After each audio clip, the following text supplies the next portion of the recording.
competitors ready to test their skills are the top 15 qualifiers from 6 different regions, each represented by a different color, including parkour athlete and showman Frosty Zernow from the Southwest, Gunnar Bond from the Northwest, who traveled from Alaska to test himself here in the desert, and Nathaniel Spencer from the Midwest, a former pro golfer who's now turned his focus to American Ninja Warrior. The field also includes 10 wildcard entries, athletes who didn't make the cut in their regionals, but did make an impression on us. And now these 100 athletes, forged by the fires of competition and hardened by relentless training, stand ready to face the ultimate challenge. These 100 stand on destiny's doorstep with a chance to make history. And it all begins with stage 1. And look who's here to witness this. It's Makoto Nagano. He's one of only 3 men ever to achieve total victory at Mount Midoriyama in Japan. He flew here with the executive producer of Sasuke to see this course, and like the rest of us, he's wondering if any American can match what he did in Japan. In stage 1, there are 8 obstacles to clear. The first one is the step slider. Competitors must hop across 4 slanted steps, then jump to a rope and slide across to the landing platform, onto the rolling log where they'll wrap themselves around and hang on as it spins down the track, building speed and torque. After that, it's the giant swing with a dismount on a steeply pitched landing platform. A misstep will send them tumbling into the water. Then they'll have to vault off a mini trampoline into the jumping spider and use their arms and legs to crawl between those 2 walls to get through the obstacle. The second half of the course only gets more difficult because it's onto the half-pipe attack. They'll need to sprint around a curved wall, grab a rope, and swing safely to the landing platform. There's no room for error. From there, they must scale a 14-foot curved track known as the warped wall. They'll need a lot of leg drive to get up to the top. Once they top out, they'll move on to one of the trickiest obstacles in stage 1, the spinning bridge. Competitors will have to run across 4 giant balls that spin when stepped on. Then, with the clock ticking down, it's the final obstacle. They must swing over the water onto the rope, grab the cargo net, and climb to the top to reach the finish line. 8 obstacles testing every athletic skill, and they must complete them all in under 2 minutes and 10 seconds to move on to the next stage. The lights of the big city here might be a bit overwhelming because he's from the tiny town of Eagle River, Wisconsin. Kade Holiday on the course. Well, it's nice to see him soaking in a little bit of love from the crowd. It's got to feel good just to get here finally, to be at Mount Midoriyama, that anticipation. I remember even when you're so stressed out, it's nice to finally know that it's going to be over one way or another. Through the first 2 obstacles, no problem. Kade didn't have the opportunity to watch anyone else try these obstacles, so he's on his own to figure out the proper technique. Well, because of that, naturally, he's cautious right now, but he's taking a lot of time. The clock is going to run out at 2 minutes and 10 seconds. He better pick up the pace a little. Nice move through the giant swing. Seems like he heard you. Picking up the pace a bit. Needs a good jump here to wedge himself between the walls of the jumping spider. But didn't get a good jump. It's great to see him get a second chance with the wild card, and here he goes. On the step slider. Through the first obstacle at 51 years old. That's impressive. A little celebratory arms up in the air there. Now, the competitors say that the tall guys have an easier time on the spinning log because they get their hands wrapped all the way around. And at 6'1", he is one of our taller competitors. And you saw him get right through the rolling log. Good grip there. 51 years old. Used to be in finance. I can't imagine back when he was crunching numbers he ever thought he would be here. Getting ready for the giant swing. On a gymnastics floor, and those things definitely have a different reaction. And these guys spend a lot of time together. Junior is actually a construction worker for his father, so he probably doesn't want to upset the boss. Yeah, that can create quite a relationship. I know those father-son working relationships, but they seem to have it down. One of 6 children for Ronnie Shalvis Sr. Nice launch. Nice job on the giant swing. Ronnie Shalvis Jr. really showed a lot of athleticism. Oh, straight in. Nice. Here we go. Right through the step slider. It looks like he's racing to the rolling log. Not wasting any time getting onto the rolling log. Just not wasting any time right now. It's like he's going right into the giant swing.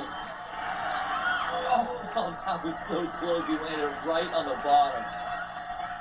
Takes a little pause before the jumping spider, and he's up. Nice. Vault got locked in. Well, finally, someone gets it right. I like how he landed so centered, and he is taking big strides And here. he's done it. Paolo Connor, the first to complete the jumping spider, the first to the halfway point in stage 1. Well, you need a lot of speed. Oh! He got the rope, but swung down into the water to tackle stage 1 tonight. It's Natalie Strasser. See, real nice footwork there getting through the step slider. Well, she's only 5'3", but really motored through that. Now, this could be a difficult obstacle. So much upper body strength required. Can't get her hands wrapped around it there, but she does have one hand on the cleat. Oh! She came with Gunnar from Alaska to watch him tonight in Vegas. It's a nice light feet right through the step slider. Moving on to the rolling log. Again, this obstacle can be difficult. Lost the leg there, but holds on. Just a real slow rolling log. You know, some guys don't like competing at night, but Gunnar's from Alaska, where he has to deal with the 20-hour nights during winter. Yo, got some kip off of that thing. Real good body control. Let's see if he can stick the jump on the spider jump. And he just checked his watch. I saw him start the timer at the beginning of his run. He is not overlooking anything so far. Nice. Great leap and catch into the jumping spider. And moving quickly through it. Well, here comes the showstopper for so many, the half-pipe attack. Again, you see him checking his watch. None of it matters, though, if he can't clear this obstacle. But knows that the time is ticking down. He needs speed right here. Oh, bro! Help him on this course. Very easily gliding through the step slider. He's got great touch, just like a golfer. And onto the rolling log. And no problem on the second obstacle either. Well, at 6 feet even, he had plenty of arm reach to get a good grip. You know, he only weighs 142 pounds, but he says he has a great strength-to-weight ratio. And moving quickly, not wasting a second, here's where his great leaping ability can help at the jumping spider.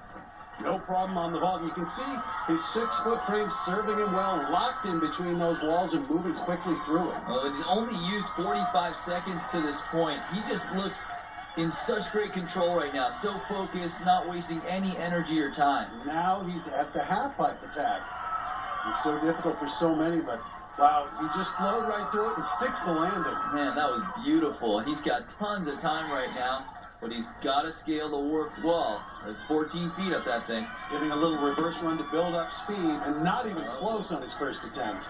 Man, he had been perfect to this point, but maybe he just went out a little too fast. And no closer there. The qualifying athletes only get 3 shots to complete the warp wall. Here at Mount Midoriyama, there's no limit, but the clock is still ticking. Less than 45 seconds left. Now time is definitely against him. Well, it's now or never if he wants to finish. And he's got it. He is up. The question now, does he have enough time to finish the course? Moving on to the spinning bridge. And so smooth through it. 20 seconds left. He buttered that thing. Kind of a low grab on the rope there. That's putting him low on the cargo net. It's going to cost him valuable seconds. And the clock is Could he ticking, be Johnny. first? He's close. He can do it. Gotta dig deep. Showing up for all the golfers around the world. Look, we are awesome athletes. Come on! Nathaniel Spencer breaks through and becomes the first to successfully complete stage 1. And literally not a second to spare. He finishes at exactly 2:10. You cannot cut it any closer. A great run, Johnny. Complete stage 1. You had a little trouble on the warp wall, but then you made it on that cargo net. How worried were you about that clock? Oh, I was so worried. I mean, I really didn't think I was going to make it past the warp wall for a second. When you started hearing the buzzer, I mean, what was going on in your head? Panic mode, like I just wanted to get it going as fast as I can. This is everything I could ask for. I just wanted to get it to the next stage, so. Congratulations. Thank you. Guys, back up to you.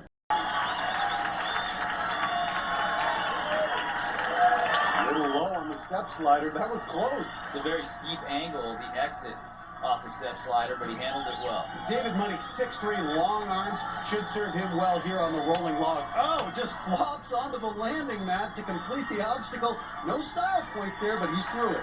His dad's certainly in the audience, visually impaired, can't even watch David, but his girlfriend gives him the play-by-play, if you will. Oh, and a nice leap off the springboard to the giant swing. His father just has to be so excited. He knows how passionate David has been about this, and it was great seeing it in the qualifying and the regional finals. His girlfriend and dad with him every step of the way into the spider jump. Nice job on the spider jump. And actually at 6'3", it can be difficult with those long arms to really get them to the sides of the wall. There's not enough room for him. That's why competitors actually say the shorter guys have an easier time because they can lock out their joints in the wall. But David Money is running over to the crowd, his girlfriend and his dad. What a great moment for father and son. David's dad just a few feet away, screaming his heart out for his boy. Should be telling him to hurry because David is letting the seconds tick away. Well, let's see if he's taking his cue from the runners that went before him. A little slip, but manages to get it now, sticking the landing. Nice job. But Johnny, the reality is the clock is ticking. David taking a little time on the half-pipe attack and going slower now on the warp wall. 37 seconds left. David had trouble on the warp wall in the regional final. Yeah, he's taking a lot of time here. In qualifying, he only had to beat the other competitor's time. Now he is up against the clock. It creates a whole different type of time pressure and does not allow you to rest. 20 seconds left, and David Money is just standing around. He must be completely fatigued. I don't know why he doesn't check the clock. Well, he can still do it, but it'll be close. He's got to go right into it. Come on, David!